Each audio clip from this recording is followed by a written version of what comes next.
to visualize to heal. We have a special guest today. You'll see him. Imagination is everything. It is the preview of life's coming attractions. Albert Einstein.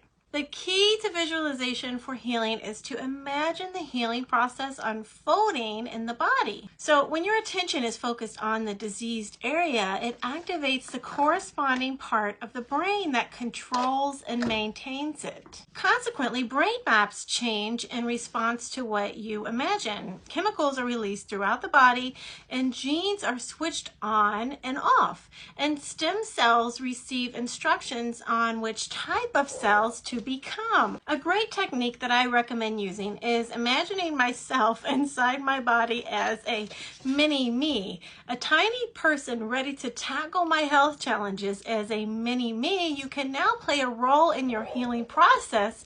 For example, if you had a paper cut, you would imagine yourself as a mini you pulling the two sides of the cut together using imaginary thread and pulling them together so perfectly that no trace of it would remain. He's an attention whore.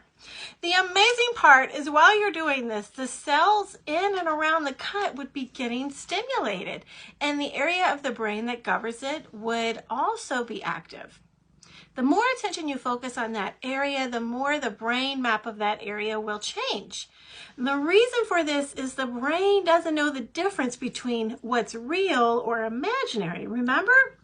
So this just so happens to be awesome for us. Neurotransmitters and neuropeptides would saturate this area of the brain, and simultaneously genes would be switched on and off, and the neuropeptides would be released into the bloodstream, rushing to the site of the injury. Consequently, genes throughout the body, and more specifically at the site of the injury, would be switched on or off as well. Growth hormone genes would be switched on that would accelerate the healing process. Stem cells would be switched on so that the stem cells can grow into new skin cells.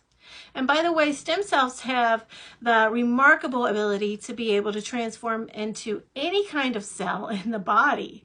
What a miracle that is, right? Now, it must be noted that the exact process of chemicals and genes that I've just explained hasn't been thoroughly proven in science yet, but I honestly believe it's just a matter of time. The proof is in the pudding, my dears.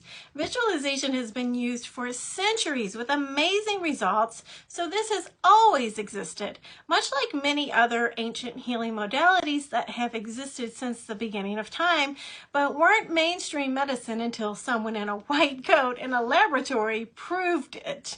But for centuries, regular people like you and I have proven it. It's only been in the last 20 years or so that science has moved in the direction of exploring the power of mind-body connection and healing. I don't know about you, but I'm not willing to wait for the guy in the white coat to prove what has already been proven since the beginning of time. They'll catch on eventually. In the meantime, put on your white coats, girls. Visualization is the tool that allows us to use our heads in a highly positive way and give us a sense of control in all of this.